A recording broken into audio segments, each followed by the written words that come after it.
नमस्कार, मैं आपका मित्र, भाई और आपका शिष्य सत्यम कुमार शुक्ला स्वागत करता हूं आपके अपने इस YouTube चैनल पे जिसका नाम है इंटेलेक्ट टॉक्स। फ्रेंड्स, आपने अक्सर ये सुना होगा कि पहले जो पैसे की वैल्यू थी वो बहुत ज़्यादा हुआ करती थी। मतलब जरा कंपैरिजन करने की कोशिश करिए कि अगर मैं आपको कुछ अमाउंट ऑफ मनी आज की डेट में दूँ और वही अमाउंट ऑफ मनी अगर मैं आज से 30 साल पहले अगर मैं आपको देता तो एनालाइज करिए कि उस पैसे का वैल्यू कब ज़्यादा होता। कहने का मतलब है कि अगर आज की डेट में मैं 20 रुपए की बात करूं तो आप 20 रुपए से जितनी चीज़ें खरीद सकते हो आप आज के 30 साल पहले उससे ज़्यादा चीज़ें खरीद सकते थे।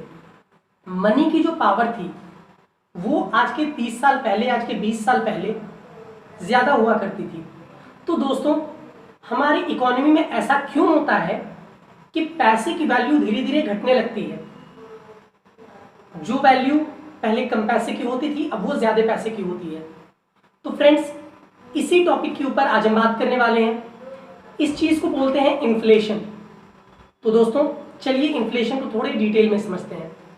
सो बिना टाइम गवाए लेट्स गेट स्टार्ट।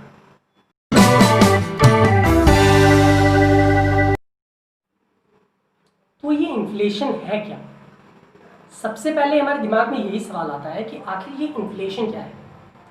दोस्तों, जब पैसे की वैल्यू टाइम के साथ साथ घटने लगे और जो गुड्स एंड सर्विसेज हैं उनके प्राइस अगर बढ़ने लगे तो उस कंडीशन को बोलते हैं इन्फ्लेशन।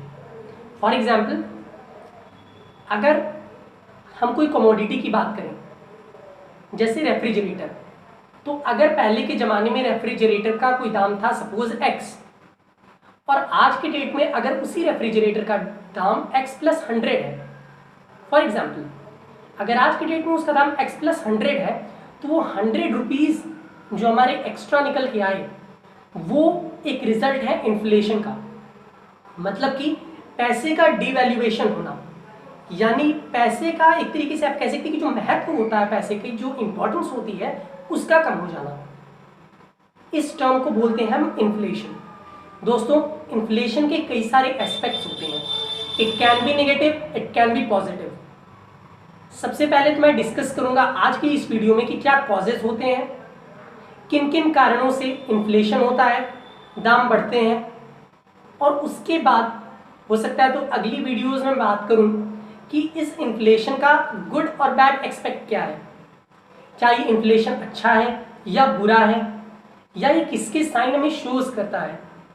तो फ्रेंड्स, चलिए आज बात करते हैं कि what are the causes that leads to increase the inflation in the country. तो friends, let's start with the very first topic.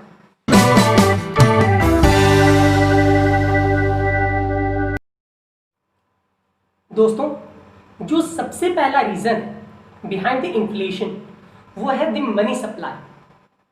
अब फ्रेंड्स, मनी सप्लाई क्या होता है?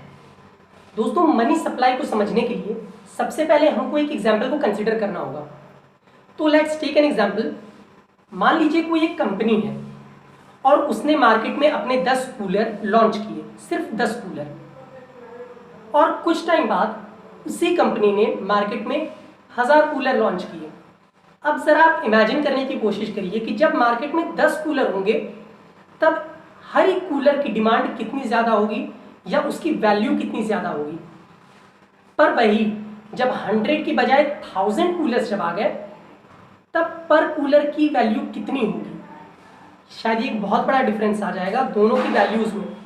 तो फ्रेंड्स, यही होता है मनी के साथ भी। जब कोई भी गवर्नमेंट ज़्यादा करेंसी डिस्ट्रीब्यूट करती है पब्लिक में, मतलब कि अगर नोट ज़्यादा प्रिंट होंगे तो जाहिर सी बात है कि जैसा हमने कूलर वाली केस में देखा, सेम उस केस में यहाँ पे भी जो पर करेंसी की वैल्यू होगी वो डाउन हो जाएगी। फॉर एग्जाम्पल, अगर मार्केट में ज़्यादा करेंसी, ज़्यादा नोट अगर आते हैं तो पहले अगर किसी सामान को खरीदने के लिए सपोज कीजिए आपको 100 के 10 नोट चाहिए होते थे, तो आज क्योंकि हर एक नोट की वैल्यू कम हो चुकी है इसलिए आपको वही 100 के 15 नोट्स चाहिए होंगे या 20 नोट्स चाहिए होंगे व्हाटएवर।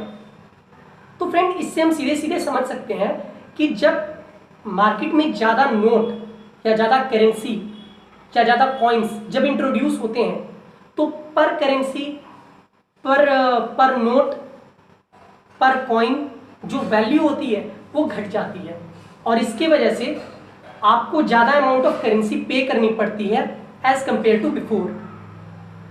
तो फ्रेंड्स, ये तो था हमारा सबसे पहला रीज़न। अब आते हैं अपने दूसरे रीज़न पे।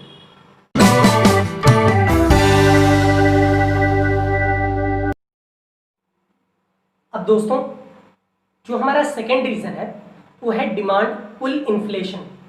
नाम बड़ा टेढ़ा सा है, बट मैं आपको इसको एग्जाम्पल से समझाता हूँ। देखिए फ्रेंड्स, जहाँ पे इन्फ्लेशन बढ़े डिमांड के हाई होने की वजह से, उसे बोलते हैं demand pull inflation. For example, consider कीजिए कि कोई एक पर्टिकुलर कंपनी है एसी जो प्रोड्यूस करती है। अब सब चाहते हैं कि उनके घर में भाई एसी लगे, बट सब अफोर्ड नहीं कर सकते एसी खरीदना। सबकी इतनी हैसियत कह सकते हैं नहीं है कि वो एसी को परचेज कर सकें। बट फ्रेंड्स, मान लीजिए कि सबको पैसा दे दिया जाए कि भाई तुम एसी खरीद लो, सारे लोगों में पैसा अगर मैं डिस्ट्रीब्यूट कर दूँ तो क्या होगा? एसी के तो लिमिटेड स्टॉक्स हैं, बट उसको लोग जो खरीदना चाहते हैं उनकी डिमांड बढ़ गई, ज़्यादा लोग आ जाएंगे उस एसी को खरीदने के लिए। तो जब लोग ज़्यादा हो जाते हैं, जब डिमांड ज़्यादा होगी, तो वो एसी की कंपनी क्या करेगी कि उसी रेशियो में अपने एसी के दाम को वो बढ़ा देगी, ताकि अब एसी को वही लोग खरीदें जिनकी कैपेबिलिटी है उसको खरीदने की, या उन लोगों के कंपैरिजन में भी जिनको पैसे दिए गए हैं जो ज़्यादा अमीर है वही खरीद पाए। तो फ्रेंड्स, यहाँ हमने सीधा सीधा देखा कि एसी की डिमांड बढ़ी तो एसी ने दाम बढ़ाया, दाम बढ़ा पैसे की वैल्यू घटी, ये दोनों हुआ मतलब इन्फ्लेशन बढ़ा। तो फ्रेंड्स, इसीलिए ऐसा होता है कि जब पैसे लोगों को मिल भी जाते हैं तो उसके बाद कंपनीज अपने रेट्स बढ़ा देती है बैलेंस करने के लिए, क्योंकि आप डिमांड को फुलफिल करना होता है, इसलिए आता है हमारा डिमांड पुल इन्फ्लेशन। अब फ्रेंड्स, चलते हैं अपने तीसरे टॉपिक और तीसरे रीजन के ऊपर, जो कि हमारा लास्ट रीजन रहेगा। तो let's move to the next reason.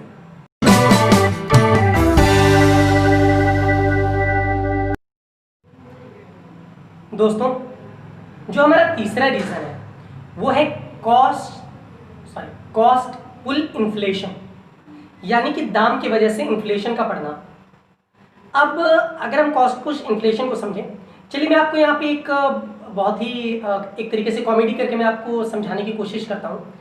Suppose कीजिए आपको गुलाब जामुन बड़ा पसंद है, आप गुलाब जामुन की दुकान पे जाते हैं और आप बोलते हैं भाई मुझे 2 गुलाब जामुन देना। गुलाब जामुन वाले ने बोला भाई 40 रुपये निकालो। आपने बोला कैसे? गुलाब जामुन तो 15 के हुआ करते थे, 20 के कैसे हो गए? तो दुकानदार ने बोला कि भाई दूध वाले ने अपने दाम बढ़ा दिए। अब आप गुस्सा हुए और आप गए दूध वाले के पास कि भाई तुमने दाम क्यों बढ़ाए? तो दूध वाले ने बोला कि भैया हम क्या करें, पशु आहार वाले ने दाम बढ़ा दिए तो हमें भी अपना दाम बढ़ाना पड़ा, वरना हमें कहाँ से खरीद पड़ती। तो दोस्तों, अगर आप इस एग्जाम्पल को समझें तो आपको ये समझ में आएगा कि जब कहीं एक जगह से किसी चीज़ का दाम बढ़ता है तो फिर जो दूसरी ऑर्गेनाइजेशन होती है जो उसके बेस पे काम करती है, जैसे यहाँ दूध वाला जो है वो पशु आहार के बेस पे काम करता था, तो उसने अपना प्रॉफिट ऐड किया, मतलब कॉस्ट के ऊपर कॉस्ट, कॉस्ट के ऊपर कॉस्ट, ये जब बढ़ती जाती है तो इसके वजह से जो इन्फ्लेशन आता है उसे कहते हैं कॉस्ट पुश इन्फ्लेशन। दोस्तों, ये हमारा लास्ट रीज़न था। वैसे इसमें कई सारे और छोटे छोटे रीज़न आते हैं, जैसे कभी सरकार टैक्स लगा देती है एक्स्ट्रा, तो उसके वजह से इन्फ्लेशन होता है, या लोगों की जब सैलरी बढ़ती है तो सैलरी बढ़ना भी एक कारण है इन्फ्लेशन का। तो एक्चुअली में एक बहुत बड़ा टॉपिक है, it's a very vast topic, but मैं जिस टॉपिक के ऊपर डिस्कस करता हूँ मैं सिंपली कुछ फैक्ट्स के ऊपर बात करता हूँ। मैं सिर्फ छोटा सा बस मैं कॉन्सेप्ट देने की कोशिश करता हूँ, सिर्फ समझाने की कोशिश करता हूँ। मैंने बहुत ज़्यादा स्टेटिस्टिकल डेटा भी यूज़ नहीं किया था, क्योंकि मैं नहीं चाहता था कि मेरी लैंग्वेज जो है थोड़ी सी कॉम्प्लेक्स हो जाए। तो एक्चुअली मैंने ऐसे टॉपिक के ऊपर मैंने कभी वीडियोस पहले डाले भी नहीं थे। तो आपसे फीडबैक चाहता हूँ, आपको वीडियो कैसी लगी प्लीज़ प्लीज़ प्लीज़ कमेंट करके मुझे बताइएगा। और अगर आपको मुझे कोई सजेशन देना हो तो प्लीज़ मुझे सजेस्ट करिएगा, वो मेरे लिए बहुत वैल्यूएबल होगा। तो एट लास्ट अगर मुझसे कोई गलती हो गई हो तो मैं उसके लिए आपसे क्षमा मांगता हूँ। धन्यवाद।